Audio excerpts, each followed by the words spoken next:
Ombudsman Angga Kepolisian Sane Melanin silih tunggal calon ring Pilkada Bali menjantun durung kepanggihin.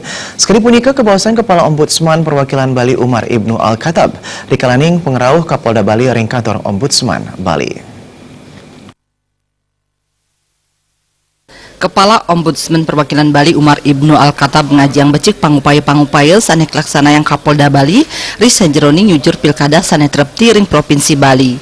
Mapaiketan ring penyarengan anggota polisi Melanin silih tunggil calon ring Pilkada Bali kantos mangkin durung kepanggihin.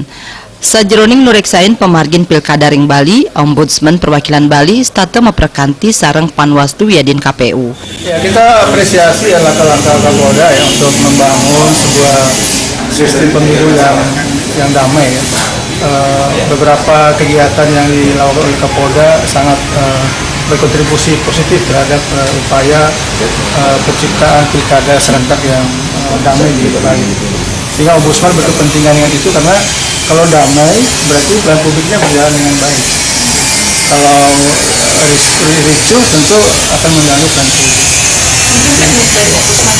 Ya tentu kita akan senantiasa melakukan kerjasama koordinasi dengan KPU dan Bawaslu untuk melihat sejauh mana penyelenggaraan yang persiapan itu bisa berjalan dengan baik.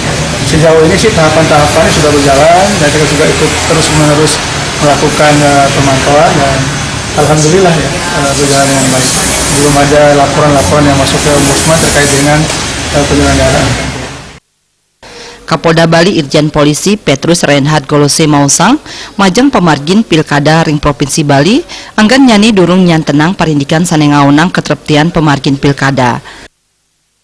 Berkaitan dengan Pilkada di jajaran wilayah hukum Bali atau jajaran Bali ini, sampai dengan sekarang kita tidak melihat hal-hal yang menonjol yang kira-kira bisa mengganggu.